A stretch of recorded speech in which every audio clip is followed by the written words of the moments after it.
senin Müslüman olup olmadığındır. Eğer sen Müslümansan benim kardeşimsin, dinde benim kardeşimsin, inançta benim kardeşimsin. Eğer değilsen fıtratta bana eşitsin. Benim Hazreti Adem babamın evladısın sen de.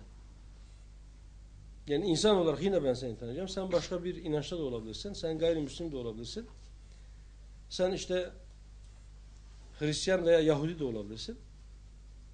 Ben seni kendi tanımadığın gibi kabul ediyorum ve sen kendi inancın gereklerini yerine getirme hakkına da ben saygı duyuyorum. Ve hatta yönetim ve iktidar benim elimde olursa kendi dininin gereklerini yerine getirme noktasında ben sana garanti olacağım.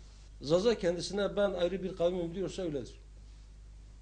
Yani biz saygı duyacağız, tartışmayacağız onunla.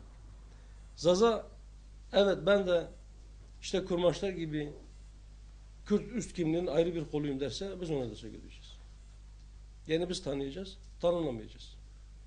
Bu fitne ateşine odun taşımak anlamına gelecek kelimelerden ve tartışmalardan hasreten bütün kardeşlerimizin kaçınması gerektiğini düşünüyorum. En fazla dikkat çeken şeylerden bir tanesi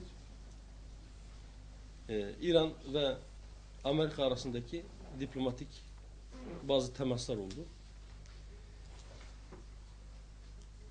1979 İran İslam devriminden bu yana yani 34 yıl sonra ilk defa bir İran Cumhurbaşkanı ile bir Amerikan Başkanı görüştüler. Bu politikanın yumuşaması belki bölgeye huzurun gelmesi açısından olumlu katkılar sunar inşallah. Suriye'de biz baştan beri bir şey söylüyorduk. Biz diyorduk ki Suriye'deki bu yangın söndürülmelidir. Bu ateşin üzerine su dökülmelidir. Devletler yapacaksa bunu komşu ülkeler daha geniş anlamda da İslam ümmetinin bir iç meselesidir. İslam ülkeleri ve onların yöneticileri bir araya gelerek bu sorunu mümkünse kendi aralarında çözsünler. Silahla, öldürmeyle, kan dökmeyle Suriye'de ne rejimin ne de muhalefetin varabileceği bir yeri yoktur. Suriye'deki rejim zalim bir rejimdir. Onun başındaki yönetici de zalim bir diktatördür. Suriye halkı mazlumdur. Böyle bir zalime karşı baş kaldırmak meşrudur. Ancak Suriye muhalefeti çok karışıktır. Uluslararası istikbar, emperyalizm, kendi çıkarları için Suriye'deki savaşın devam etmesini istiyor. Bize ve bize yakın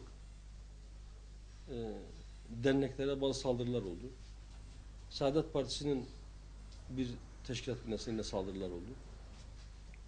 İhtimal ki seçime yaklaştıkça bu saldırılar tekrar edebilir veya artabilir de.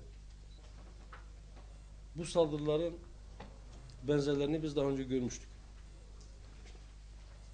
Bu saldırıların ortak bazı özellikleri var.